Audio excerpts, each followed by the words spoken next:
Yeah. Good to see you. We're going to be doing this is the third week, in case you have lost track, this is the third week of our 4-week class.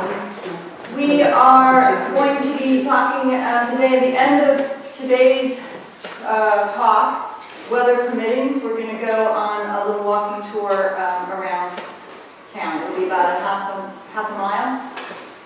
If anybody isn't able to go, I'll send out a list of the locations so that if you're driving around, you can see them. So if anybody doesn't fill out the talk or put it in text.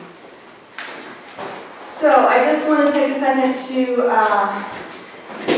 congratulate one of our classmates, Claire McNaught. She did the Tuesday talk this morning, and she did an excellent job. You guys were there, right? Yeah. She did a wonderful job. Yeah, so it was very good.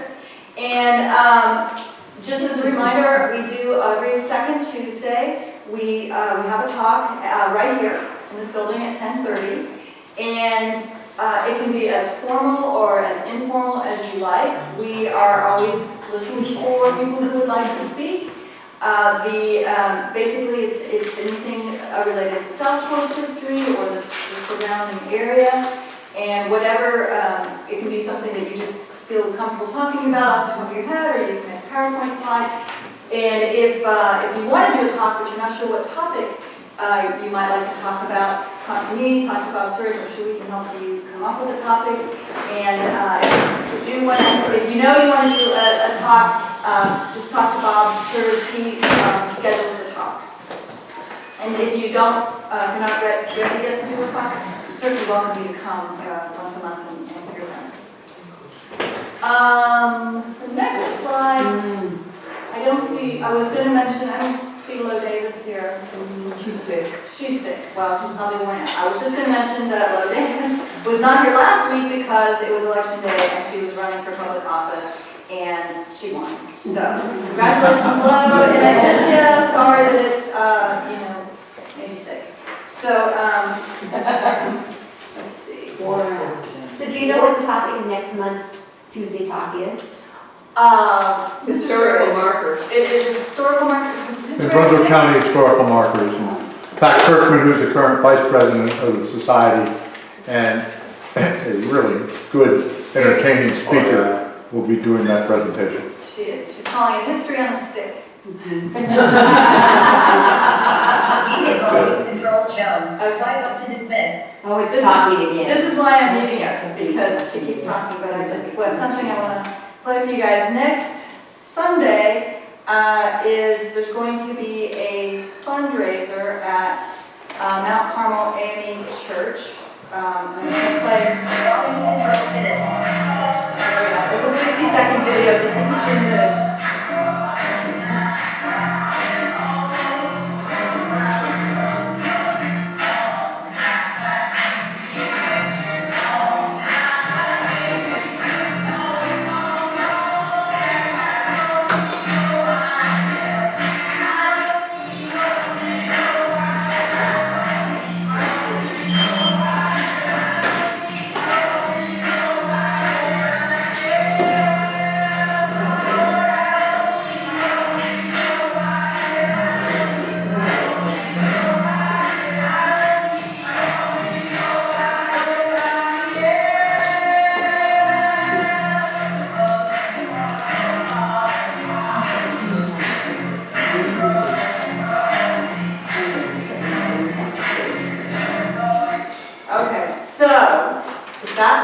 Wanting more, because it does for me. There will be, so their fundraiser on Sunday is going to be, there's going to be gospel music, there's going to be them praising Muppets, don't know what that is, but it's not, and then a gospel comedian. It's for the Mount Carmel Church. It's a very historic church here in town. The original building was actually from the Trinity Church that's across from the post office, and that was built in the 1800s. Bob, do you remember the year? Late 1800s, yeah. Late 1800s. Then when they went to go build a new church, because this is Southport, they moved the old church. They sold it to the African American congregation. They rolled it on logs as they do. They moved it over, and then that was the foundation for that church. They were damaged very badly during Florence, and they're still working to recover. So that's, I'm just going to make sure I have this unmuted.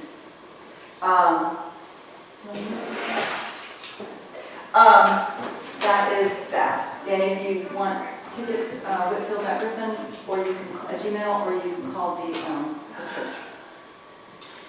I think I just saw Fred come in.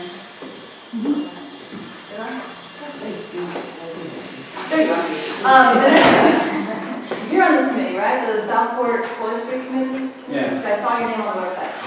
If you remember last week, I told you I had asked Scott Glenn about information for the, about the tree next to the Brunswick Community College, and he was nice enough to go out and measure the tree and give us an estimate and do all sorts of calculations to say that it's very old. He also, he did the math to prove it. He mentioned to me that, to let you guys know, there is a meeting, the second Tuesdays of the month, there is a meeting about the Forestry Committee, and people are welcome to come. Is that accurate? Yeah, that's today at 5. Today at 5. But it's every month, right? So if they're interested. And my question is, how many towns, I mean, you don't know this, but how many towns the size of Southport have a forestry committee? I would think that's rare. I don't know, but we've been a tree city, I think, for Since 15 2004. Yeah, 15 years. Yeah, it's an important part of our town, so Yeah. I know it's important to Wilmington and other places like that, but we take it pretty seriously. What makes you a tree city?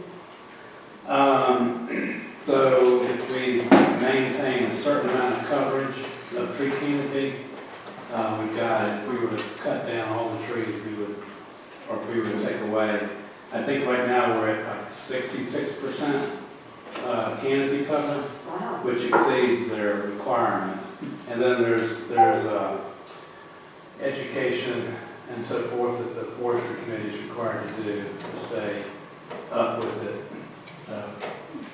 It's really important, and I think it's unique to, I mean, the trees have always been important to Southport, historically important to Southport, and you see that as you go through the history. And we'll, on our tour today, we'll also be pointing out a few of the better known trees in Southport, because there are so many trees. So some of the ones that I showed you last week, we'll be seeing today. Okay, following up on a few questions from last week. Remember we were talking last week about the gym, the Southport, the city gym, and that half the money had gone to another town. We thought it was Whiteville, built the gym, so we have half the gym, and we've gone somewhere out there there's another half of the gym. I did some digging. I don't have a definitive answer. I believe it might be the Whiteville Rec Center. I did send an email to the person in charge of that, but I haven't heard back from him. But they have this picture on their website of showing the nice new floor that they had done. And I mean, I don't know about basketball courts, but that one looks kind of small to me. So I'm thinking maybe that's where the other half of the gym went, is over to the Whiteville Rec Center. But I will continue to pursue this burning question until we have an absolute answer. Right, half the money went to the gym. So we'll be seeing that building today on our walking tour. We'll be seeing the half gym just from the outside. Another question we had last week that I wasn't sure of was the origin of the name for the Ku Klux Klan. And so I looked into it. No one seems to have a definitive answer, but the common belief is that it was based on the Greek word kuklus. There was a popular fraternity in the South at that time called the Ku Klux Adelphin, which stands for Circle of Brotherhood fraternity. So it stands to reason they couldn't pull the circle word Ku Klux out and made it. So that seems to be the prevailing theory. Nobody really seems to have an alternate theory or any other explanation as to why they would be using the Greek word for circle. Can anybody curious that picture there, that photograph, that was taken in the 60s? In this county. In this county, no, I don't believe it was in this county, no. I think it's a grant for it. I should have looked to see what county it was. I actually got that from David Selski's page, his blog, and it was from when he was growing up, from where he grew up, and I'm sorry, but not here. Somebody told me that the original city where it started was Whiteville No, the clan started in Tennessee. in Tennessee. Pulaski, Tennessee, I think. There were six Confederates that got together and started it, and then it just sort of flashed. I'm not sure exactly what the goal was when they started it, but I'm sure that it was beyond, this was beyond what they had in mind. Okay, another question that I got was about membership. Some people were talking that they would like to join the society, of course we'd love to have you, but that they were concerned if they joined now, that the membership would only last until December, and then they'd have to join, pay another due in January. And that's not the way it works. From September 1st on, if you join the Historical Society, your dues will carry over for the whole next year. So if you were to join now, you would be paying dues that would last until December of 2020. So it's actually a deal because you're getting extra time. The membership is $15 for an individual, it's $25 for a couple, and there's some membership brochures over there on the table, plus I gave you one the first day. So you're welcome to join if you're interested and help support things like this class and the monuments that we do and all the other things we do around Southport to research and share Southport history. Another question I got was about the population of Southport. What was the definitive population? And we can't tell definitively because it's not a census year. We're pretty far from the census, so we're going to do census next year. Hopefully in 2021 we'll have a number. From what I could find from the government census site, the estimated population of Southport in 2018 was 3,800. And 100 years ago, it was 1,500. Now, the reason that isn't an exact comparison is because the boundaries of Southport have grown. So this is from Google.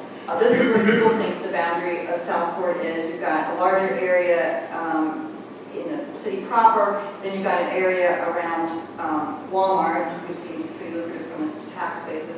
Then the part that Google doesn't have, but the government site had, is up behind Walgreens. There's a subdivision, an area called, I think, River Mist. Is that the one there? SK is called River Mist without River. Yeah, River Mist is down to 11. All right, I thought it was, that's where the government had it, it was behind Walgreens. They had it wrong, okay. Well, there's another area, and I believe it is River Mist, that is included in South. That's behind the Bojangles. Okay. All right, so that's The where that is. landmarks. That's where that is. So that's where the 3,800 people are spread out more than they would have been back 100 years ago. So what's more helpful for our discussion today would be to compare Smithville Township, the population of Smithville Township between now and 100 years ago. So the line, the dark red line there, that's Smithville Township. So that includes Oak Island and St. James and all of the, Arbor Creek and all of those places. The estimate right now is about 18,000, which feels right. But in 1918, 100 years ago, it was 3,000 in the entire township. So we had 1,500 people in Southport, and then spread throughout the rest of the township was only another 1,500 people. So it just underscores how isolated Southport was, which I just kind of want you to keep in mind as we go through today's topic.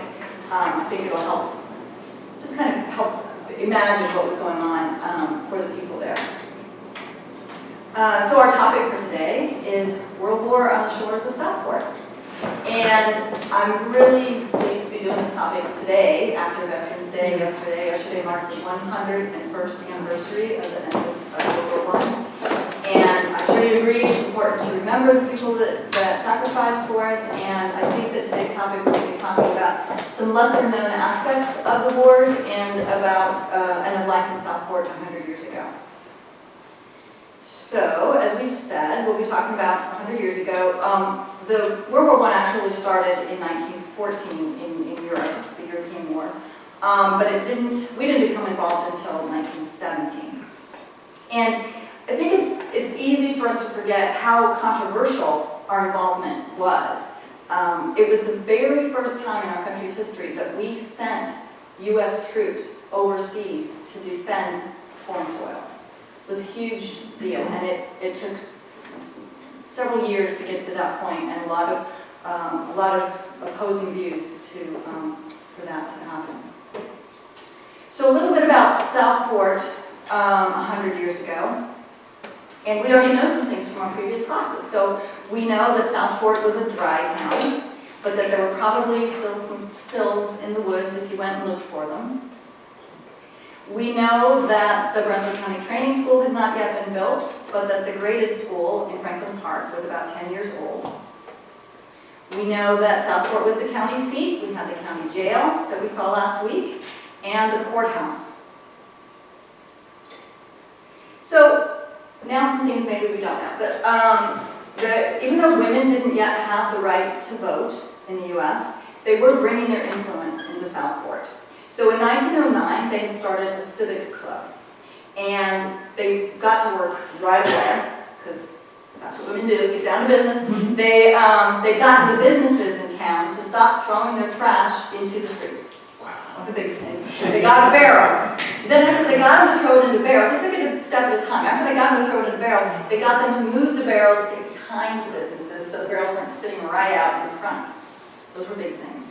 They started planting some flowers in town, some flowering bushes, trying to clean up the place, make it look a little better. They encouraged people to clean up their own yards, maybe plant some gardens. They held some little contests so people would be motivated to do that. They did the same thing with the cemetery. They had little contests, tried to encourage people to clean up their lots, their family lots. They sewed curtains for the graded school so that the children didn't have the sun glaring in. And they started the town's first library. And that was in the Garrison House at Fort Johnson. It was in the East Wing. And they even paid for the librarian. So, and if you look closely here, in this picture, that's a street light. That's the town's first street light, and that was paid for by the women's club. And so, if you imagine, it was all dark. They had the street light. Is that, do you have a reference for what street that is? I want to say dry and... I think it was near the Chapel of the Cross and the Oh, you think courthouse. it was, okay, that's what you think it was more and dry, okay. I meant to look it up. Floor Street building. I think that's the hospital building there right now, the flea market. Mhm. Oh, yeah, so that would make And the one across sense. the Moore Street building. Yeah, it would be. Then that, yes, okay, so then that is, And Davis. that makes sense. That makes sense, because this is, I believe this is looking down more and then both ways down more. The top one is looking that way. Okay, and the other thing they did, they were trying to, yes, Is it still there? Yeah. the The brick building's a flea market. No, The the light. light. The Oh, light. the light. It'd be in the middle of the The road. lights that's- are- Yeah, it's in the middle of the road. Yeah, I don't think, there's no meaning there. The other thing they did is they were really trying to encourage the health of babies and children. They did some education on how to better care for babies and things like that.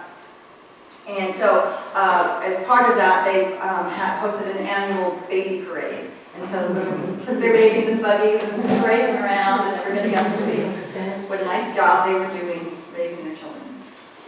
So that civic club that they started still exists today in Southport, and it's known as the Southport Women's Club. So they've done many, many things for Southport, and they still do. Yes, Lisa?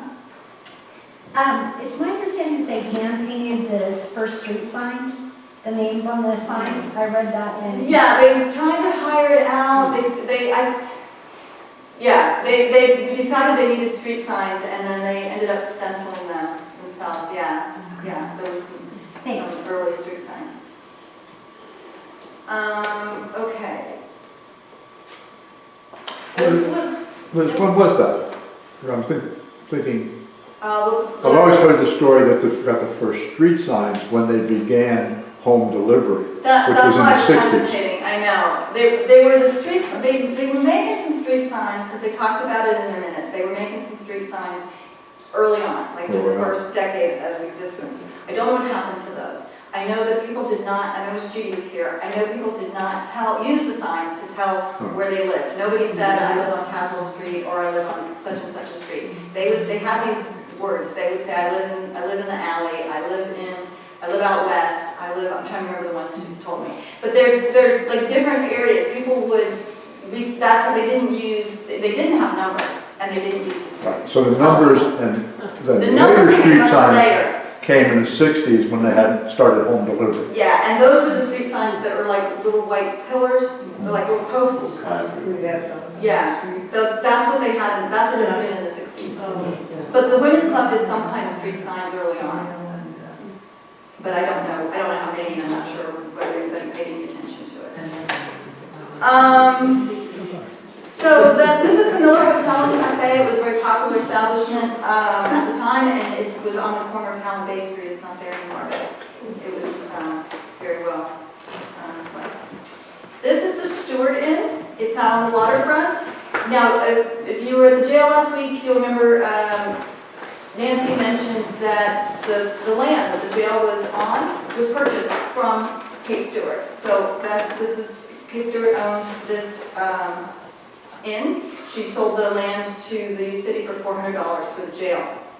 And I mentioned Kate before, she also was one of the first teachers at the Smithville Academy. After the Civil War, when they had to start up schooling again and stuff, she was one of the first teachers.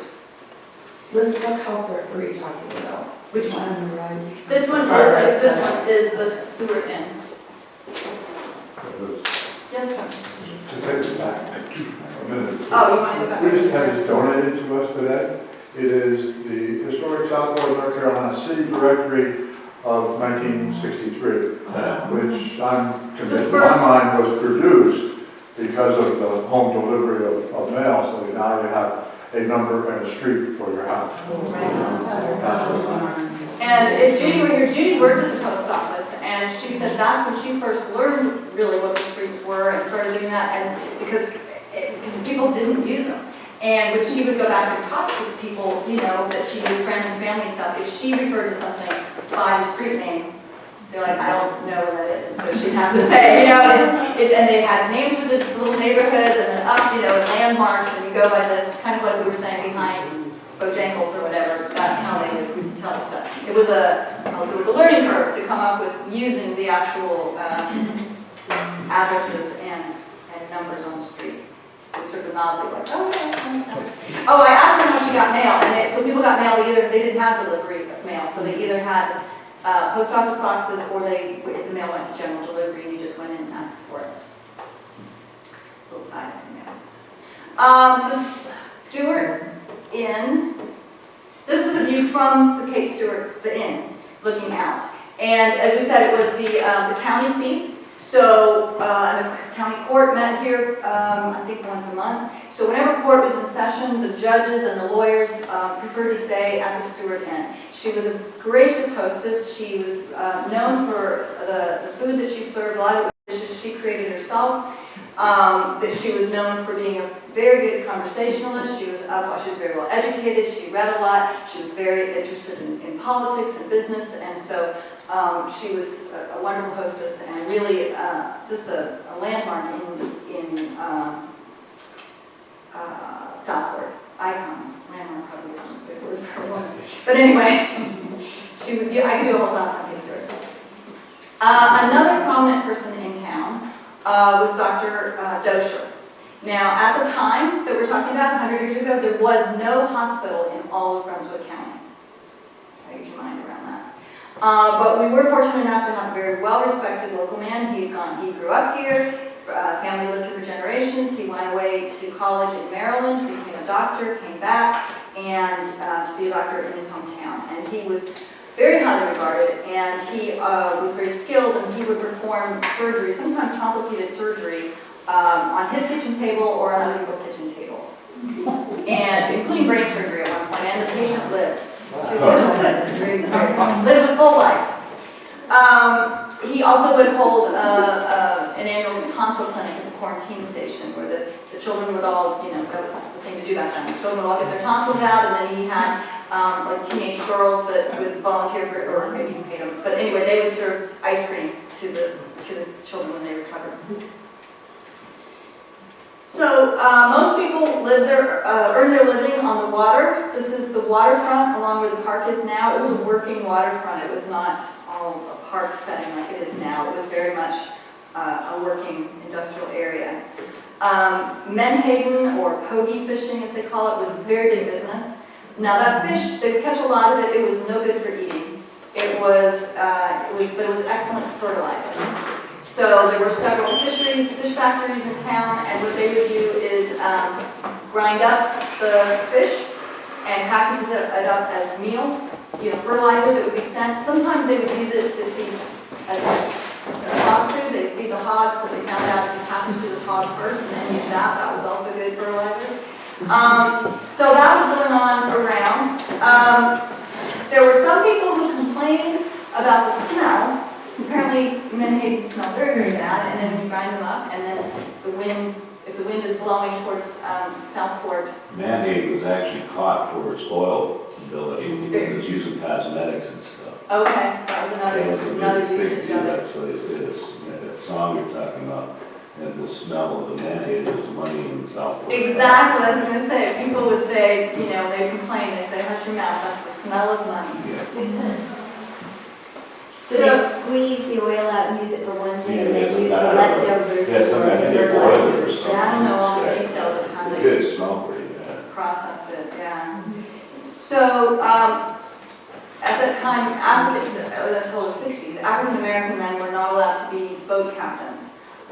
But they were welcome to be the labor force on the Menhaden boat, so they were the main force for that. It was very difficult labor, very backbreaking, and what they're doing here is they caught a bunch of menhaden in nets. There's a couple boats put together, they call it a purse boat, and they would they're pulling the nets, it's called hardening the catch, and so they're trying to drag the water out and pull the fish in. It's extremely hard labor, and so what they would do to kind of distract themselves from the work and also to coordinate their efforts is that they would sing sea shanties as they were working. And when the wind was blowing right, you could hear the singing on the shore. Is that fish extinct now? No. No. It's been overfished though, it's not Right. extinct, but it's, There's one fish factory left on the East Coast, and that's Norfolk, not Virginia. my understanding though is that it actually was kind of a critical component to the ecosystem and the food chain, and we sort of overfished it and it caused some consequences, so. No. But anyway, so that was a major source of employment and money in the community. Another one was the shrimp houses, and these are some shrimp houses on these docks here. And that was another source of employment. This is the river tower, as they had for decades. The river pilots watched for large ships. They would, when they saw them, they would row out to the ships, they would go out to the ships and meet them, and then they would board the ship. The pilot would take over from the captain and navigate the boat up the river, because there were no depth gauges then, and the river was very shallow in spots. There were hazards. There were other sunken boats in the river, so they would navigate it through for the captains and take it up to Wilmington. The waterfront wasn't all work. There was this pavilion, that great big building here, that was the pavilion, and it was used for dances and events and music and things like that. So people did have fun when they weren't working. The roads were still unpaved. They were dirt, basically. There were sand spurs everywhere. They did attempt to improve them some by putting shells down, like oyster shells and things, but they weren't. They didn't. It was mostly dirt. And as you can see, the main modes of transportation was either walking or horse-drawn wagons. We had, after absolutely decades of effort by the leaders of the town, the railroad had finally arrived. And this is a picture from the grand opening. So this is in 1911, the railroad came to town, and this line was called the WB&S, which officially stood for Wilmington, Brunswick, and Southern. But the locals all said WB&S stood for willing but slow. It was never a really great mode of transportation to Wilmington, but it did try. But it couldn't compete with the steamship. So cars had come to town. The first car in Southport that ever was seen in Southport was in 1910. We know this because it got written up in the paper. And it was somebody from South Carolina brought some people who had family here, brought them up to visit. And after last week's talk about prohibition and moonshine, I have to wonder if they also didn't maybe stick a few bottles in that they brought up from South Carolina. So that was in 1910, and but then within the next few years, people did start to get some cars, and they started to see them, but they were still not the primary mode at that point. And part of the reason was that the roads were not that good. They just weren't as convenient. This road here is Southport Supply Road. So the next time you're complaining about the road, all right, so the main method was the steamboat, and it went every day between Wilmington and Southport. It took about 3 hours each way, and it would take passengers, and it would also deliver the mail. And the people would wait on the pier. Again, this is Kate Stewart's over there, and then there's the pier, and they're all waiting either to go on the boat or to meet friends that are coming. So that gives you an idea of what Southport was like back then. It was small, it was isolated, it was just, they were just living their life, but things were starting to change, and they would be changing for Southport because of things going on in Europe. And so, you know, it's time to lock up your daughters because the army was coming to town. So nowadays, we tend to forget.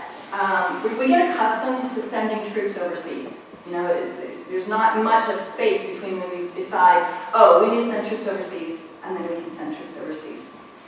But we forget that there was a time when the U.S. did not keep a standing army.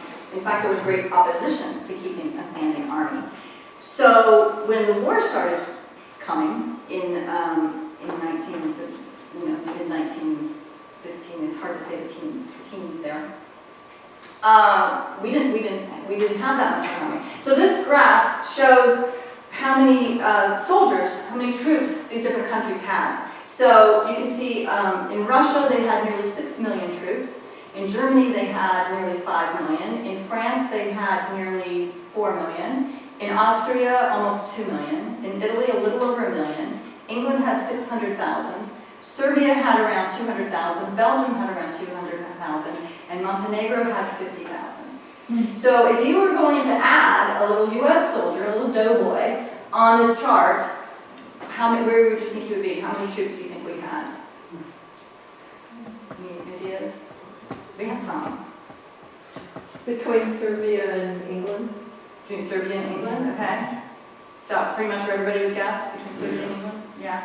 Yeah, it would be more like between Belgium and Montenegro. Oh, really? Yeah. We had about 200,000 troops if you included the National Guard.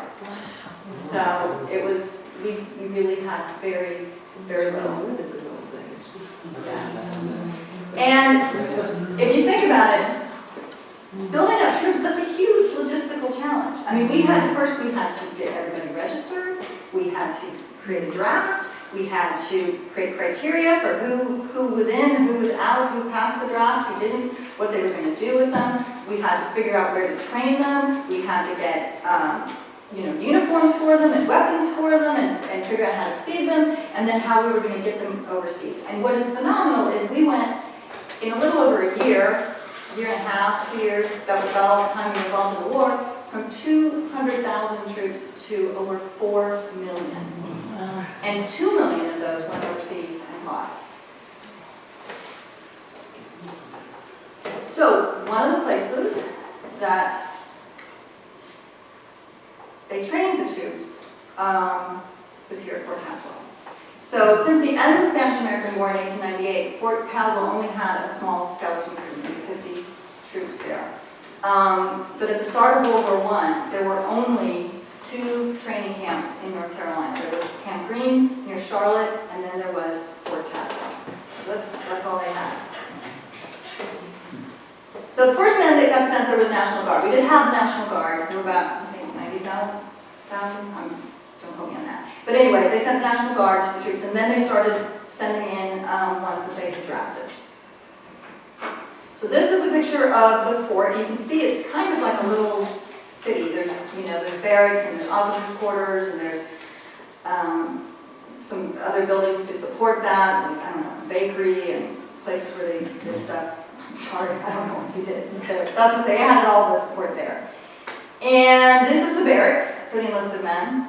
The problem was, though, the barracks only accommodated about 450 men. And the average amount that they had stationed at Fort Caswell was 1,500. So they had to put the overflow into tents, at least for a while, until they could build more barracks. So in the summertime, they had to deal with, the heat. Imagine here's there on Cook Island. They had mosquitoes, sand spurs, just all those things. In the wintertime, the winter of 1918 was one of the coldest on record up to that point. It was a very bad winter. And so they were in the tents, and they heated them with these things called Sibley stoves, which were invented in the Civil War. So this is a picture of the headquarters and the hospital in the back there. This is some of the troops lined up at attention. Until a few weeks ago, they were just, regular Joes, and now they were in the military. These particular troops were actually lucky because you can see they're all wearing uniforms, they all have weapons. The first troops to come, they sent them all notices and said, when you come, it would be really great if you could go and get like a pair of tan pants or some hunting pants and some good boots and bring those. That would be really helpful. If you can't, then at least maybe if you could bring a spare pair of pants and maybe some underwear and socks. Because they said there's going to be a couple weeks before we can get you uniforms. So it was hard to get it all to synchronize all at once. This is the parade ground. You can see the officers' quarters over there to the right and the barracks in the back. And some of the information that I got was from this book here. It's by Ethel Herring. It's Fort Caswell in War and Peace. And in here she said that there was an urgency about the soldiers' stay at Fort Caswell in 1917 to 1918. She says they were desperately needed on the battlefields of Europe. Therefore, the training had to be hurried and intense. And because of the rushed experience, the men were often poorly prepared for what lay ahead. And another thing I'd like to point out, that even though they were in a training camp, they were raw recruits, they were in a training camp, they were still at war. And being in a camp at Fort Caswell is different than being at a camp at, say, Kansas, right? Because the enemy is right at your doorstep. And there were actually a couple instances. There was one night in 1917 where a report came from Baldhead, from the life-saving station over there, the Coast Guard station over there. And they said that their chickens and their livestock had all died. They just had fallen and died. And what they felt was that a submarine had released gas, and that had come across the island and had killed the livestock. And they were telling the fort so they could be on guard. They figured out later what they thought had happened is that the submarine had probably intended to send the gas to Fort Caswell, but the wind shifted and took it over to Baldhead. Following year, in August of 1918, there was another incident, and this time they felt they actually did attack the Coast Guard station and the lighthouse, and with poison gas, and that 6 people were overcome, including a woman who was the wife of one of the people in charge there. But they were overcome by the fumes. So even though they were training, there were still risks and hazards just by the nature of where they were located. So, but you may be wondering, well, Fort Caswell is over here, and Southport is over there, and we've said there's no roads, there's no road between, there's no bridge, there's no road between Oak Island and Southport at that time. So what difference does it make to Southport if, if there's troops over there? Well, there was a steamer that would come every day, multiple times a day, and would take the troops over to Southport, because when they had liberty, when they needed a little R&R, Southport was where they would go. So again, Southport, small, little, sober fishing village, hardworking, and suddenly there were as many troops, coming over, not all at once, but coming over, as many as there was for every man, woman, and child in Southport. These guys were young, they were away from home for the first time, they were preparing to go overseas, they had a little bit of money because they got paid by the military. Many were worried that they were never going to come home. So when they were on liberty, they wanted to amuse themselves, they wanted to distract themselves, they wanted to comfort themselves. And I can only imagine how worried the town leaders, the mothers must have been with all these troops coming over, and what kind of element it was going to bring, because, military, suddenly they're a military town, and so there tends to be things like, gambling and drinking and, prostitution. So they decided to kind of get ahead of it before those things could happen. And so they set about creating a place that the men could congregate and enjoy wholesome pleasures and not just be wandering the streets of Southport and getting in trouble. So they set up an Army-Navy club, and that was pretty innovative because in World War II we had USOs, but this was kind of a new thing that they came up with. And does anybody recognize that building? Because we've seen it used for other things in previous classes. It's the Masonic Temple being used again, yes, exactly. So there it is. So the people of the town, they donated furniture, decorations, games, a Victrola and records. You can see a piano over there. They provided lots of stationery for riding back home. The Red Cross set up a canteen where they could get cakes and sandwiches. And local women and their daughters would sign up to be hostesses and talk to the troops and stuff in a nice setting. And there was a stage for presentations and performances, which they would put on sometimes. The town built a bowling alley and a gym in the back. And they built a bandstand next door for musical entertainment. So they really tried to give these guys something to do that was positive and a good experience.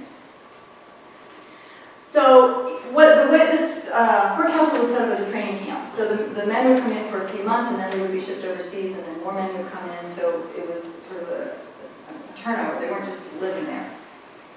And so during that time that they were there, the people of Southport did all they could to make them feel welcome. With the Army-Navy Club, they also would invite them into their homes and give them good home-cooked meals.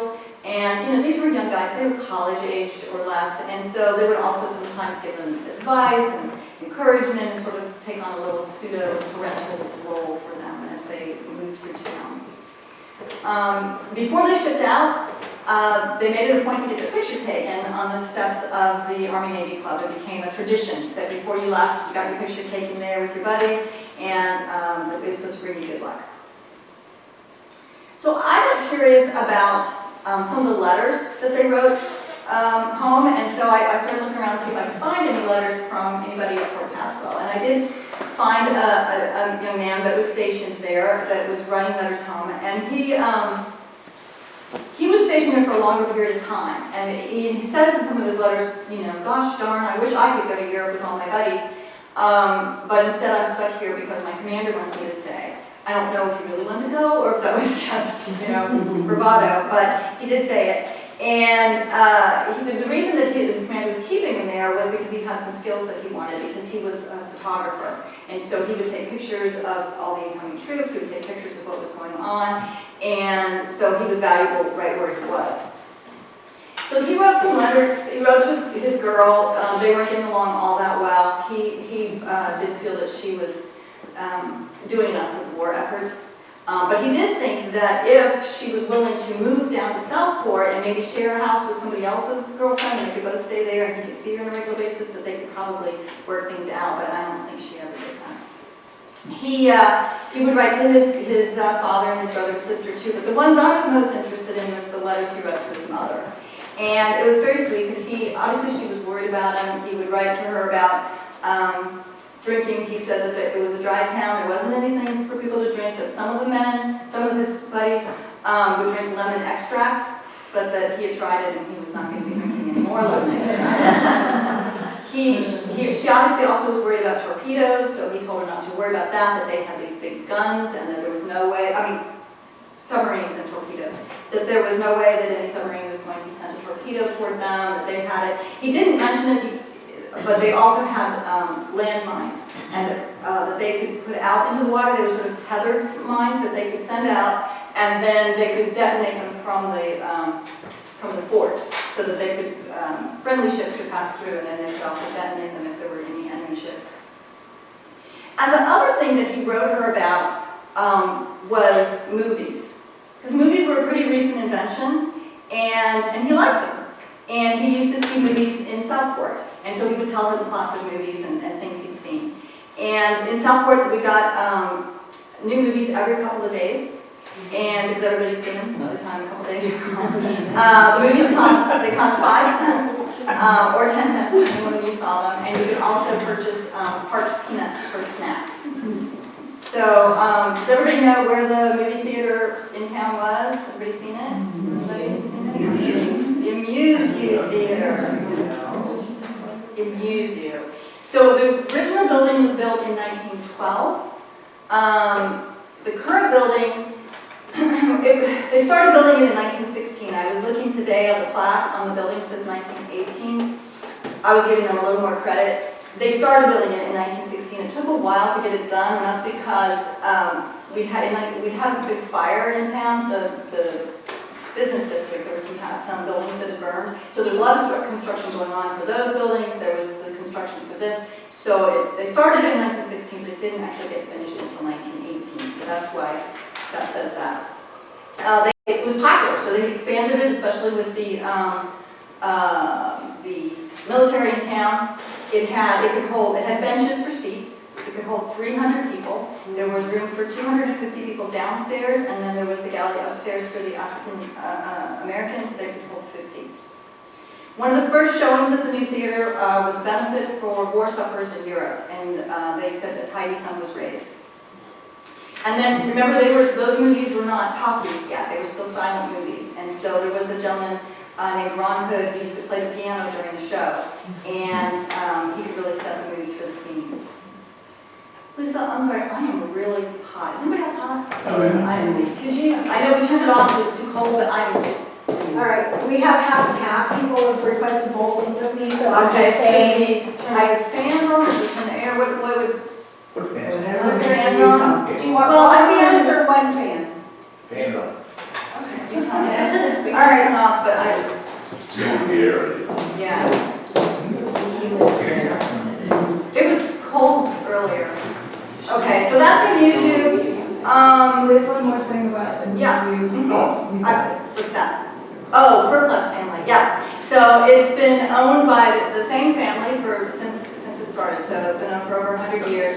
Like I said, it says built in 1916. The plaque says 1918. Technically, they're correct. It was finished in 1918. And if anybody doesn't know, it's right next to Port City, Java.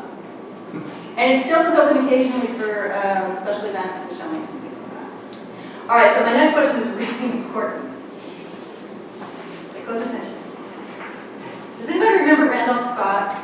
Yes. Okay, everybody else grew up on Westerns? Okay.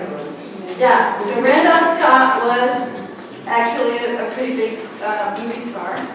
And the reason that I mention him is that when he was 19 years old, in 1917, he was stationed on Caswell, in Fort Caswell.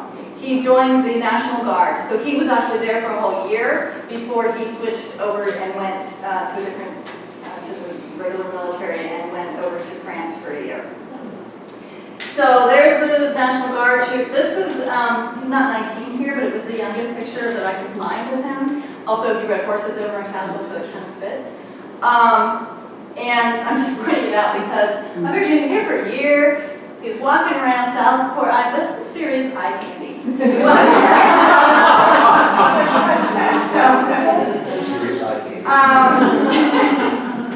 So he appeared in more than 100 films during the course of his career. He had a star on the Hollywood Walk of Fame, and in 1997, after he died, he was given the Golden Boot Award to signify the major contributions he made to the genre of westerns. So that led me to start thinking, well, you know, he was 19 years old when he was here. He spent time riding horses. He spent time going to the movies here. Is that when he first started getting the idea that maybe someday he wanted to be a Western star? Did it all start at these movies? One of those questions we just never will know. Bill will know. Huh? Bill will know. Bill Surplus will know. Let's ask Bill, see if he'll take credit for Randolph Scott's career. I want to mention one other man in town who enlisted in the military, and that was Dr. Dosher. He, at the time the war started, he was 40 years old. He was married. He was a father. He was here as he had a career. He had absolutely no obligation to go to war, but he felt it was his duty to help the troops. So he went over for a year in France and fought over there, became a captain Dosher. And then he came back to Southport. So this is the Wilmington newspaper from November 12, 1918, 101 years ago today. And the war was over. After 4 years of war for Europe, about a year and a half for us, it was over. Our first combat troops arrived in June of 2017. And like I said, it was until November of the following year that we were involved in the war. During that period, that year and a half, 53,000 troops were killed in combat. And to give you a gauge for that, in the entire Vietnam War, 57,000 were killed. So in 18 months, less than 18 months was how many were killed in combat. Another 63,000 were killed in non-combat related deaths. And that was largely due to the flu pandemic of 1918. So well over 100,000, mostly men, died. And another 200,000 were injured. So that was larger than the whole military that we had when we started, 200,000, and that many were injured. So even though it was a short war, it was a very brutal war, and those young men that were passing through here were really going to a very dangerous situation.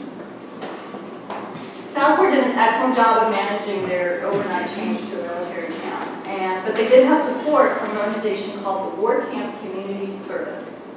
And they didn't provide any funds that I'm aware of, but they provided advice and ideas and best practices from other communities. And they were part of what was called the Playground Association of America, which apparently was focused on recreation and things like that. And built, so they were really, a lot of towns were going through what Southport was going through, and they had this problem, so there was good advice. Following the war, about 2 years after the war, a young man that worked, or I don't know if he's young, but a man that worked at our in Southport for the Community Service organization wrote a book, and the book was called "The Town That Found Itself," and he wrote it about Southport. And I'm just going to read you what that page says. He said, "Once upon a time, a little over 2 years ago, there was a town in our south which was socially poverty-stricken. It was a century and a half old and 60% of its white citizens were members of 5 or 6 families who had lived there for generations. Yet, there were persons who did not know their own cousins living a few rods off. There were various social circles, clannish circles, whose members never met. Religious denominations did not mingle. There was no neighborliness to the town, no spirit of get-together. The people themselves said so. It was the more surprising because the town was isolated by nature and has remained so for lack of good roads. You might think that a community which is visited by a single train and a single little riverboat a day would have learned to become socially self-nourishing, but it had not. Never at any time did the people of the town all get together to talk, to sing, walk, play, dance, listen to entertainment, or to laugh together. In consequence, the town did not know itself. Incidentally, their children did not know how to play games and get fun out of them, which boded ill for the next generation. And thus things have been in this North Carolina town for a long while. So this is where it gets really, and then he goes on to explain how the community service camp saved the town. So, now, did Southport find a common purpose in the war? I think so. It looked like they did. They really pulled together and really helped the troops. But, was it fair to say that before then, the town had no sense of community, nothing, no sense of itself? I don't think so. And this is where, as historians, we can look for other evidence. Sometimes we get really excited when we find something, I do, when it's a contemporary document, because you think, okay, this was written at the time this was happening. So this must be really what was going on. But it's important to remember that even in things that were written at that time, there's always an agenda. And this guy had, he had an agenda. He had done a job, and he wanted to show how great his job was. And what a great job he had done. And that it was going to continue to benefit the town, because obviously that sold the idea of this type of service. But as historians, we can look for other evidence of whether or not this was true. We already talked about the Women's Club. It started a decade before the war came. There were women from Southport working together to beautify the town, to socialize, to come up with things like that. We know that there was the pavilion where people gathered together. We know that there had been a church cookbook published in 1907 from St. Philip's Church to try to support that church. They didn't have enough members to create a whole church cookbook, so women from other denominations had submitted their recipes for this cookbook. It was a common interest that went across denominations. We know that they had worked together, the town worked together to establish prohibition. They worked together to bring the railroad in. We even know from the Rosenblatt School that there were donations from both the black community and also significant donations from the white community. So I think that what we can look at is this is really interesting, and there is some value in this document. There are some tidbits of what was really going on in Southport, but again, to always bear in mind when you're looking at sources, like what is the agenda, what is this person's trying to promote, and then how can I validate this and ensure that I'm looking at a full picture. Did you have something? I just wanted to add the agenda. The community service organization was trying to continue beyond the war, right, and was trying to bring in funding. Mm-hmm. So the young man is stating his case of all the good they can do. Yeah, but it's worthwhile to read it because it does describe. Then you find, there was just one boat, there was just one train. There's things that are true in it, but it's just the way he told the truth but told it slanted. Yes. Was the author local? No, he came here for as part of the community service group. How did the influenza epidemic affect Southport? That's something that I've been wanting to research. I'm not sure how badly it did, because you've got, on one hand, it's isolated, which helps, but then you've got the troops coming in, and they were coming from other places. So, I thought of looking to see in the cemeteries, the records, to see if we see an increase in 1918. Well, I just wondered if maybe that would have occurred contemporaneous with his arrival. He's only here for a short period of time, and they probably took precautions to minimize contagion.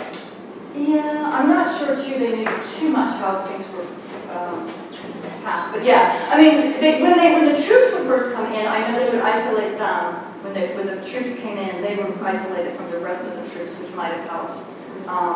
You know, a lot of what was spreading it was, you know, being passed from other areas, so I don't know. It also could come in on boats, so. But I haven't ever read a lot about it affecting Southport. Bob, do you? Have you? What I think it was. all I've read is the statements to the effect that the town was not greatly impacted. Yeah, let's say, that was by- my impression. And we always have this solution. Even through the Civil War, you know, they talked about Wilmington lost, what, 20% of its population? Yellow fever. And again, the same statements of Southport was not impacted, but not greatly. And that was definitely the Silveries freeze because it blew the mosquitoes away. Flu would be harder to rationalize. All right, so any other questions? Yeah. This community service organization, has it evolved into anything? They ran, They ran the USOs, right? they ran, you know, yeah, the Army Navy Club. Right, but I didn't know if they also came around with the USOs. They probably were involved in that 20, 30 years later. I'm not sure. I'd never heard of them before this. They had the quarantine station too, that helped with the, when it started with the influenza. Didn't they start that with the boats? The quarantine station actually started long before that. It was for yellow fever from Okay. the boats coming in from the tropics, the Right. islands. So, and how long was it open? Do you remember? Dr. Through Cooper's was the 1930. last one, right? In the 1930s. 1930s. That would help too. Yeah. All right, so we're going to take a 6-minute break. And I've got Liz, could we tell them that we have some sugar cake and meringue cookies back here? we do. We have one. Well, I'll tell them that.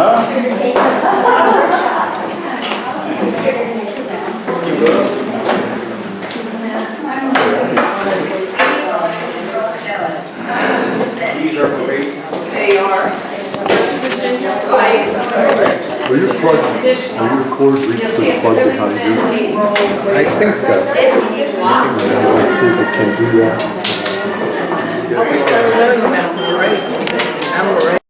So within 2 days, we were at war with everybody and everybody was at war with us. So you probably know all that. But what you might not know is that 3 months later, a Nazi U-boat torpedoed and sank an oil tanker right off the coast of Southport. Now, some of you might be thinking, because this is what I thought when I first heard this, that is so random. I mean, what are the odds that this little town, and then there's, you know, an oil tanker that gets torpedoed? That just seems, you know, how likely could that be? Well, actually pretty likely. The odds were pretty high that that would happen. Last week we learned that parts of North Carolina were known as the moonshine capital of the world. The waters off of North Carolina had their own nickname, and that was Torpedo Junction. Not a good nickname to have earned. Now, even though the Japanese and the Germans had an alliance, it was sort of a loose arrangement. And so, which is actually good for us. The Germans were taken by surprise by the attack on Pearl Harbor. They did not know that that was coming.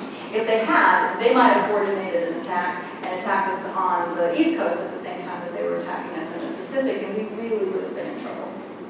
But they didn't know about it. But they responded very quickly and realized how they could use it to their advantage. So while we were focused on Japan and the Pacific, they decided to come to the Atlantic. And so they started sending U-boats over. And what their goal was to attack supply ships that were especially oil tankers. That was their primary target, was oil tankers over 10,000 tons was what they really wanted. And they called this Operation Drumbeat, which some people translate it as Drumble.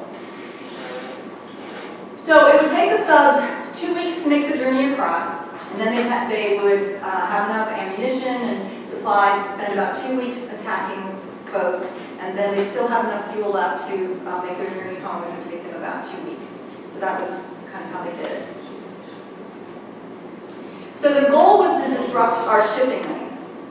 So we were bringing lots and lots of oil up from Venezuela and from Texas and from the Dutch West Indies, and we would bring this all around, and you can see where it all starts to converge is along the eastern seaboard and along North Carolina. So that was, and the water was deep there. It was a good place for submarines, and so that was where a lot of the attacks took place. They felt, and they were probably right, if they could cut off that supply of oil, we really needed that. We needed it for ourselves, we needed it for the military. So if they could cut it off, it would shut the military down, it would shut all of our factories down, and many people would freeze to death. And so we would be forced out of the war. So there's some major differences between submarines as we think of them today and U-boats.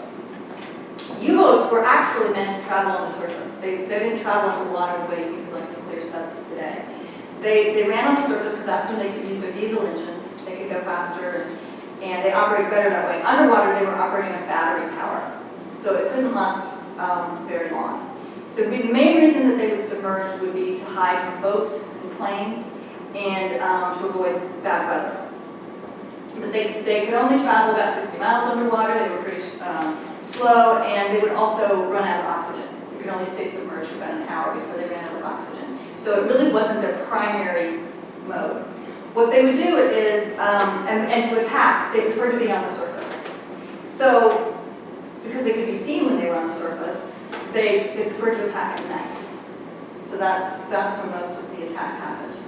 So when the U.S. entered, England had been at war with Germany for a couple of years. They had been dealing with U-boats, so they had some experience. And so they gave advice on how to handle them. They said, your merchant ships should travel in convoys. They shouldn't travel by themselves. Preferably they should be escorted with military boats. And they should avoid normal shipping lanes. They should, zigzag back and forth so they're harder targets to hit. They confuse the submarines. And you should black out the cities along the coast, because otherwise the boats are silhouetted against the lights from the cities. And the U.S. didn't do any of that. So at the beginning of the war, they didn't feel like they had enough ships to escort the boats. They were holding them either for the Pacific, or they felt they needed them for surface fighting. But they didn't have ships, they just didn't use them for that. They also didn't enforce blackouts. They requested blackouts for the coastal towns, but most of them said, I'm afraid that's going to hurt tourism. So, and we could lose money if we turn off the lights. And so they didn't. And so despite all the warnings from the British, it just appeared that the U.S. really didn't understand the threat of the U-boats, and it put many ships and many lives at risk. When you start looking at the numbers of the ships that were sunk, it starts to not be so surprising that a ship was torpedoed right offshore. And I would be surprised if you didn't know that there were this many attacks. I didn't know there were this many attacks. I certainly didn't. And part of the reason that you might not have known about it is that the U.S. military and government authorities did their best to keep the attacks quiet. They didn't want people to panic. And so news reports of enemy U-boats were near the coast were classified and were held back from the public for national security reasons. And so for many years, people had no idea how bad things really were. And the news media went along with the government censorship for the sake of the war. So it helped people hide it. And of course, again, so isolated. No TV, no radio, no internet. People, weren't taking their own cell phone videos and uploading them to show people what was going on. People really only got their information from those official sources. When the Germans got here, they didn't know what they were going to meet. When they headed off, they didn't know what kind of defense they were going to be hitting from the Americans. They just thought it was worth the risk. But when they got here, they were amazed at our lack of preparation and defense. So the official name of this plan was Operation Drumbeat or Operation Drumroll, but the German submariners had their own nicknames for it. They called it the Happy Time. The golden time, and the American Shooting Gallery. I have a question. Yes, sir. They have the names of the ship that was sunk, but they also have the name of the U-boat that sunk. How would they know which U-boat sunk? Any idea? Because the U-boats kept records and they sent them up to command. And so then after the war, not a lot of their records, they were I see. poured So it through. was after the fact that they got. Yeah, a lot of times it was after the fact, based on what the U-boats had reported. There's a monument on Bay Street there, that's part of the city. Yeah, the Historical Society put that up, we'll be talking about that. So the situation began to change on the 1st of April. Finally, the military started to do something. What they did was they told the ships not to travel at night.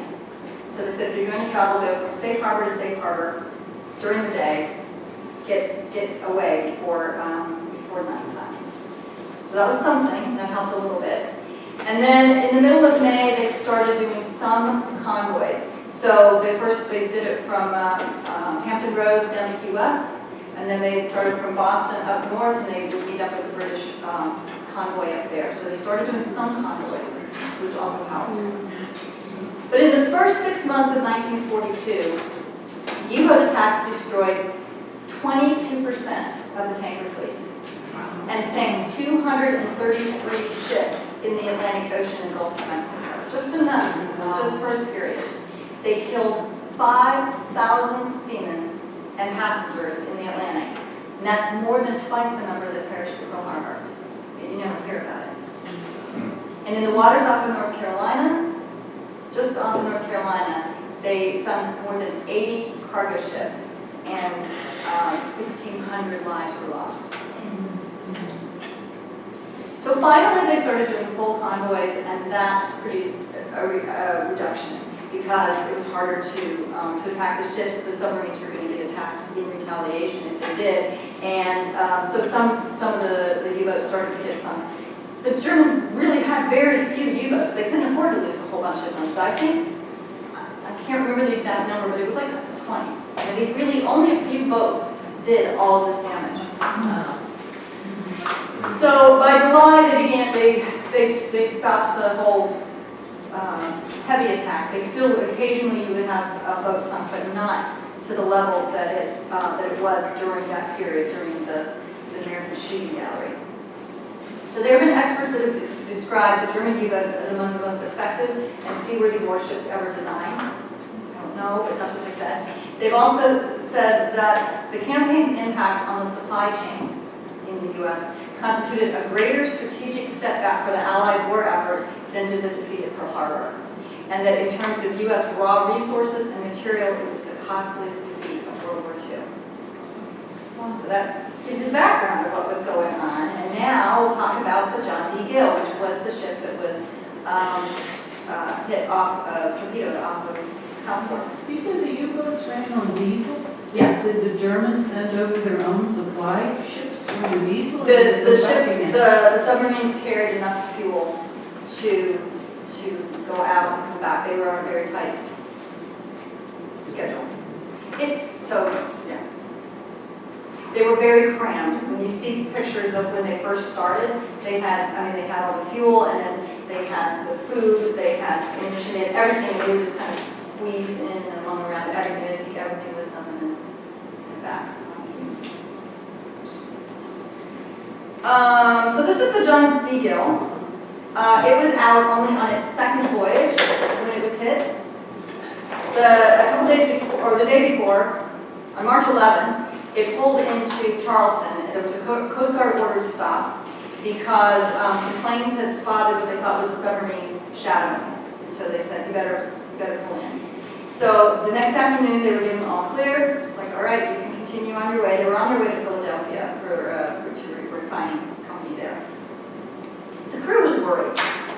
This was their second voyage. On their first voyage, they had actually stopped and picked up survivors from another boat that had been torpedoed. So there was 25 people that they picked up. So it was very real to them. They had talked to them. They knew what had happened. They knew the dangers that were out there. They were very nervous. And this is the German U-boat. The U-boat 158. And it was on its first voyage as part of this Operation Drumbeat. On March 11th, it sank a ship off of St. John's in Newfoundland, and then it started moving down the east coast. So it had come across. They weren't supposed to do anything until they got over here because they were trying to have the element of surprise, and then they started attacking the east coast. 2 days later, they were 20 miles offshore of Southport, and they encountered the gill, which met their criteria. It was over 10,000 tons. Following their attack on the gill, they sank one more ship, and they damaged one more before they had to turn around and head back to Germany. So the torpedo from the German sub hit the John D. Gill amidship, and it just tore. There's like heavy metal plates the ship was made of. It just tore them apart like a flower pot. And the Gill was carrying over 140,000 barrels of West Texas crude oil, and it had a very high gasoline content. So when the torpedo struck the boat, it just came out like a geyser because there were millions of gallons pushing behind it. It all came out and made this oil slick around the boat. Within a minute, the slick coated the sea, and then a minute or so later, it all erupted into flame. And there were 58 men on the boat, all suddenly scrambling to save their lives, but only 26 of them were going to make it. This is Herbert Gardner. He was 22 years old in March of 1942. He worked on the John D. Gill. He was on a merchant marine. He was a wiper, and that meant that he did like general cleaning and stuff. He was pretty much below everything on the totem pole, and he did any other kinds of tasks that were assigned. And that night, about 10 o'clock that night, he was sitting in the mess. He was having a cup of coffee, and he was wondering what he would do if his ship was torpedoed. And about 10 minutes later, he got this. He said when it hit, it was like it picked the chair up and moved it out from underneath me, just crashed on the floor. And he said he knew right away what had happened. And then just when he thought things couldn't get any worse, they did. Because someone out on the deck, whether they saw somebody out in the water and thought that they were going to throw them a life preserver to help, or whether they thought they would need a life preserver once people started, going over, getting off the ship, that they wouldn't do any good. For whatever reason, someone threw a life preserver into the water. And the problem with that is that the life preservers had on them a self-igniting fuse, like a flare. And when it hit the water, it ignited, and all of that oil that was out there just burst into flames. So Mr. Gardner, he rushed to a lifeboat. But, so he got in the lifeboat, and some other people got in the lifeboat, and they started lowering themselves. But suddenly the boat dropped underneath them, okay? So a couple of men went down to the boat, down to the water level. He and another man were holding onto the ropes, and so they continued to hold onto the ropes. They were swinging from the side of the ship. The ones who went down with the boat, when it hit the water, it capsized. And the ship's screws were still turning at that point. So those men got pulled into the screws. And he watched that happen, and he's clinging to the ropes, for all his life. The other man was also, but the other man was not as strong. And he wanted to help him, but he couldn't reach him, he couldn't hold him. And then a minute or so later, he realized he was all alone, just hanging there on the ship. And he said, 50 years later, that still haunted him, that he was unable to save any of his other men. So he hung on, he kept holding on. Eventually, the screws stopped turning. And at that point, then he did drop into the water. When he got there, he saw one of the Filipino mess boys. There were two on the ship, and he thought it was a man named Kevin Tingzong, who they called Benny. He was sitting in the half-sunk lifeboat, and he was just in shock, and he was just saying, no. He tried to get him to swim with him, but he wasn't able to get him to focus. He was just kind of out of it and in shock. So eventually he gave up. He realized he just needed to save himself. And so he started swimming. So he was wearing a life preserver. He had a cork life preserver. And so he started swimming, but the ocean was on fire. So he couldn't just swim through the flames. So he actually was able to dive beneath the flames and start swimming, which is really hard to do. But he said when you're scared enough, you can do anything. But as he's swimming, he can't see from underneath where the flames are. So he would periodically, when he need more air, he'd come up and he would come up in the flames. And his hair was on fire, and his hands were on fire, there was oil everywhere. So he was getting it on himself, he can't cut off. And then he'd go back under and he would try. So he multiple times he finally managed to get out of the oil and the flames and get as clear as related to the ship.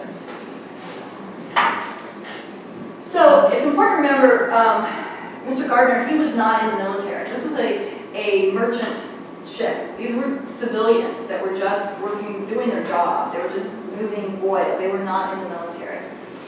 But each of the ships had a small group of military, team of military that were on the ship, that were, their job was to try and protect the ship, for what that was worth. So this was Seaman Floyd Reddy and Seaman Gary Potts, and they actually were asleep in their bunks when the torpedo hit. They scrambled to the stern where their gun was. It was a 5-inch 51 caliber breech loader cannon, which means it was like 5-inch shells, and the gun was 51 inches long. And all 5 members of the gun crew made it to their post. And newspaper reports said that they stayed there for 15 minutes trying to get off a shot. After everybody else had abandoned ship. So 15 minutes after everybody else had left the ship, these guys stayed on. And Mr. Potts over there, he said, we really wanted to at least get one shot off. He said, but even if the sub had come up, they don't know whether it did or not, they couldn't see it because of the flames. I mean, it was pitch black, and then there were all these flames, they couldn't see anything. So they just kept swinging the gun back and forth, trying to look for something that they could shoot. And they stayed until they saw that the flames were coming closer and closer, and then they saw their ammunition box began to bubble. And so when the officer in charge, when he saw the paint starting to burn on the box, blister on that, he basically said, let's get the hell out of here. And so they all decided they had done their duty and they really needed to leave. So they ran to their life raft. Their life raft, it was in flames. There were no life rafts left on the boat. So they jumped over the railing. And Mr. Ray said they didn't have any other choice. And Mr. Potts said, he said he didn't, the military tells you to jump because it's safer, right? You don't want to dive into something because you're going to hit with your head. But he said he didn't jump, he dove. He said when he was growing up, he used to dive off of railroad bridges. And he said he wasn't thinking about the Navy. He just did what came natural to him and he dove. And he later was glad that he did that because as he was diving, his feet hit the side of one of the lifeboats that was capsized in the water. If he had, it just nicked it and he went on into the water. If he had jumped straight in from where he was standing, he would have gone into the lifeboat, he would have broken his legs and he would not have been able to get away. So he felt that was part of what helped save his life. Okay, those were those two men. Then, when the ship was hit, this was the Edwin Cheney. He was the ship's quartermaster. He was 24 years old. He had managed to drop a life raft into the water at the edge of burning oil, not too far from where the flames were. And he was able to push it out of the flames by going underneath it. He went underneath it and swam from there, just came up periodically for air, and managed to push it out of the flames. Then once he got it out of the flames, then he started calling to other survivors to come, it was dark and flames they couldn't see, calling to them to come and get on his raft with him. When they would get there, if they were too weak, he would haul them onto the raft, even though he was very burned, his ears and his hands, and he was very burned, but he helped all these people. Most of the men that survived had third-degree burns on their heads and their arms, their faces. Mr. Gardner, the one who had been in the mess, wondering what would I do if we were hit, he vomited for nearly 2 hours because he had so much oil and seawater in his stomach. During the night, Mr. Potts and Mr. Cheney, so Mr. Potts was the one that dove in, and Mr. Cheney, the ship's quartermaster, they pulled the Filipino cook into the water. And he was burned so bad, and he was freezing to death. So Mr. Kotz gave him his life preserver, and hoping that that would give him a little bit more to keep him warm. But later on, Mr. Kotz kind of suffered from having done that. So they were on this raft. The ship was over there. It was burning. It kept exploding. It was sinking.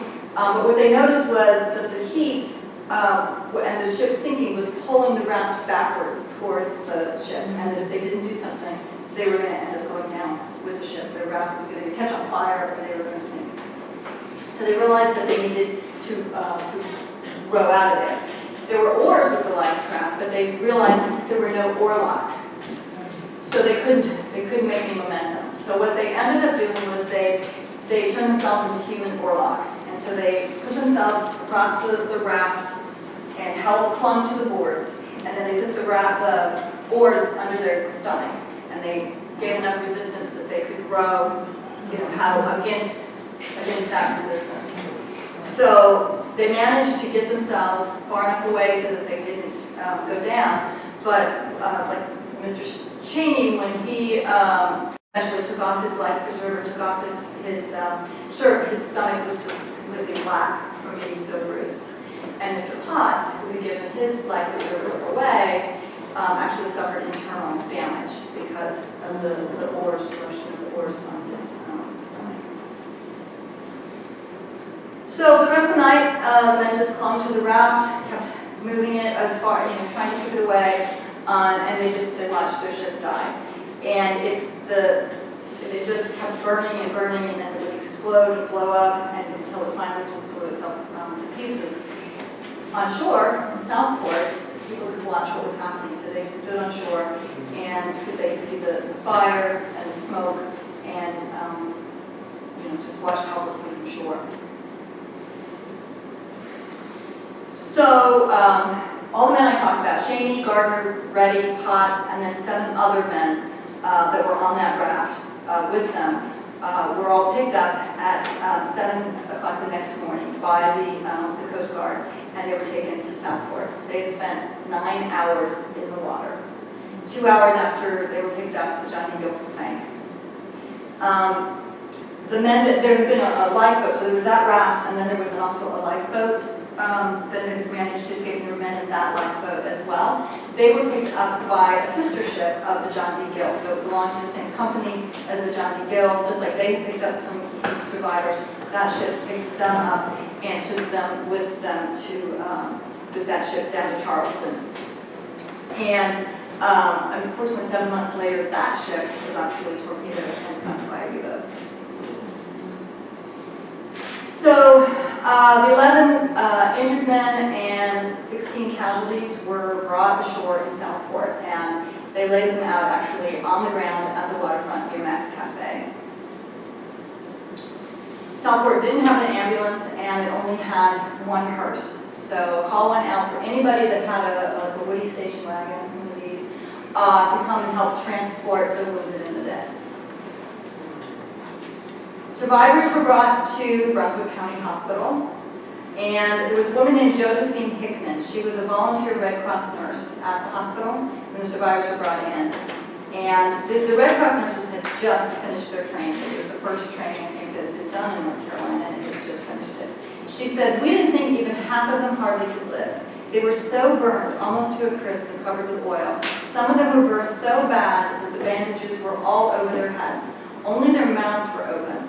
You just fed them in between the bandages."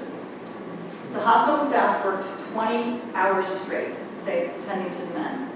There were only 5 trained nurses, and the rest were Red Cross volunteers. And she said, "We barely got in our training when this tanker was torpedoed offshore, and here we were faced with this terrible tragedy, but we managed to save every one of them." Everyone that had been injured.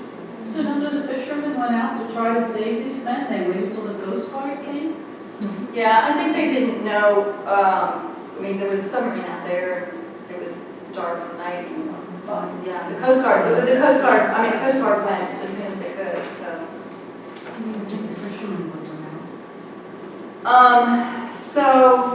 Once their health began to improve, people of Southport donated clothes, shoes, cigarettes, whatever they needed in order to be comfortable and to be able to return to their own homes. The 16 casualties were brought to the local funeral home, and there was a man named Joseph S. Laughlin. He was 15 when this happened. His father was the manager of the hospital, and everybody was drafted to help, and his father pulled him in to help, and he helped carry the dead to the funeral home, which was very different than what 15-year-olds would be today. 7 men were never recovered. So among the dead was Carolina Tinzon, Benny Tinzon, the mess boy that had last been seen in the capsized lifeboat. So the majority of the people, the casualties, were able to be returned to their homes for burials. But Tinzon was Filipino, and so his country was under occupation by the Japanese. So there was no way to return his body to his home for burial. So, Are they buried in the cemetery here? Are they buried here? pardon me? Are they buried in the cemetery? Well, almost everybody was able to be sent home. They knew who they were. They worked for the refinery. They were U.S. Citizens. So they sent them home. The other shipmates, I helped identify them. But because he was from the Philippines, they couldn't send him home. So yes, they did bury him in Southport. The people of Southport buried him in Northwood Cemetery. Several ministers came together to perform the ceremony. The Boy Scout troop came out in uniform to salute him and pay respects. And according to the newspapers, the grave was covered with flowers. On April 11, 1943, there was a joint resolution of Congress that authorized the Merchant Marine Distinctive Service Medal. Because remember, these men were not in the military. They were civilians doing their jobs. It was to be awarded in the name of the president, but the first award was personally presented by FDR. And so on October 1st, 1943, he presented it to Edwin Cheney, ship's quartermaster of the SS John D. Doe. And the citation read, "He released and launched a life raft from a sinking and burning ship and maneuvered it through a pool of burning oil to clear water by swimming underwater, coming up only to breathe. Although he had incurred severe burns about the face and arms in this action, he then guided 4 of his shipmates to the raft and swam to and rescued 2 others who were injured and unable to help himself." So remember, he wasn't in the military, he had no military training, he just did this. So, Back to that last picture, the funeral parlor, is that building stone? yes it is, and we'll see it on our tour today. So you may be wondering what happened to, if the weather holds. You may be wondering what happened to U-158. So the captain and crew returned home from their first voyage to a hero's welcome. They had sunk 3 ships, they damaged a 4th, that was pretty good. A few weeks later, they went out on a second mission, and this time they sank 9 more U.S. and Allied ships. But then on June 30th, about 3 months after they had sunk the John D. Gale, their luck ran out. So while they were in the waters of Bermuda, they were spotted by a U.S. aircraft. Lieutenant R.E. Shredder of Patrol Squadron 74 was flying a patrol bomber Mariner. He was 600 miles east of Southport when he saw U-158 floating in the water. The sub was on the surface, getting a little oxygen, a little break, and there were men on top of the ship, and they were caught totally by surprise. So they were still on the surface when the first depth charge was dropped. The plane then swung around for another strike. This time the charge actually hit the submarine. With the depth charges, they didn't really hit, they just hit the water, but it hit the submarine. They saw it hit. The charge embedded in the shell of the submarine. So they were in the middle of doing like an emergency dive. At this point, they'd gotten everybody into the boat. They were trying to dive. The depth charge hit them. So as they dove, they basically took their depth with them, because when they got down to the appropriate depth, the charge exploded right on. The plane circled the area for several hours and saw no survivors.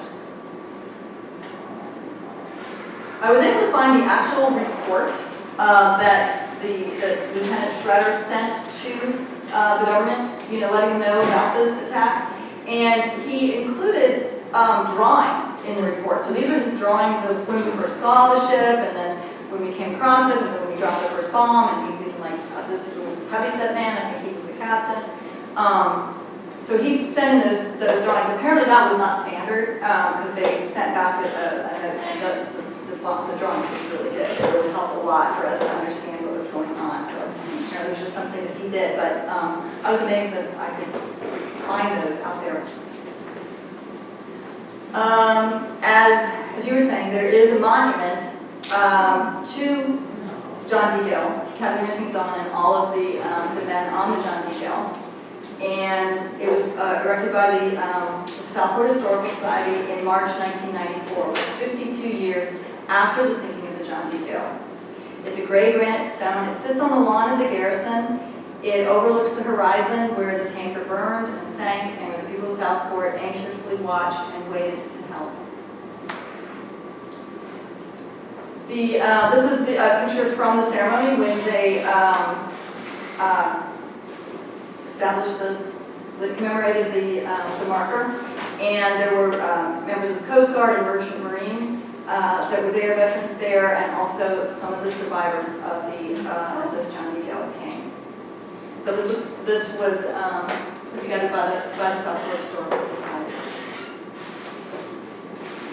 And here are the three men that came to the thing. It was 52 years later, so there were only a few people still left. But Floyd Reddy, Herbert Gardner, and Gary Potts all made the trip. They all traveled to Southport that day. And later, they sent thank you notes from the men and their families saying that they, for saving Southport, for saving their lives in the first place, and then also making them feel like they had a second home in Southport.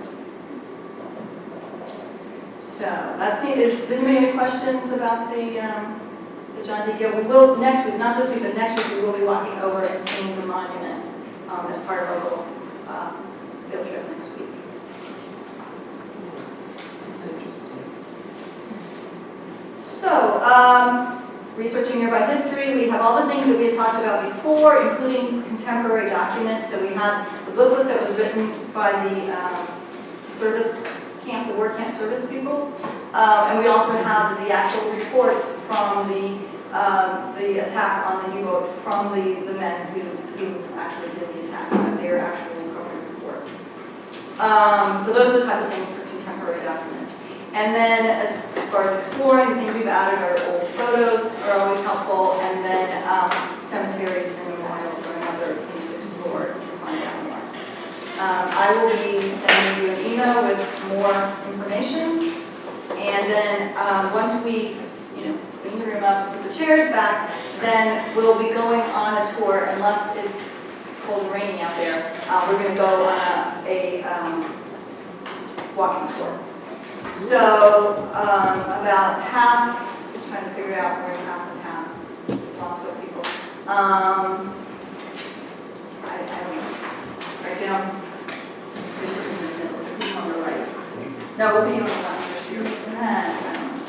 This half of the room goes with me, and this half of the room goes with Bob. Does that work? Okay. And we're just going to clean up, and then we'll head out. It's about a half a mile.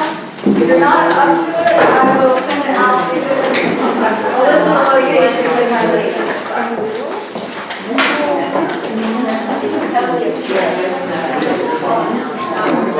Yeah.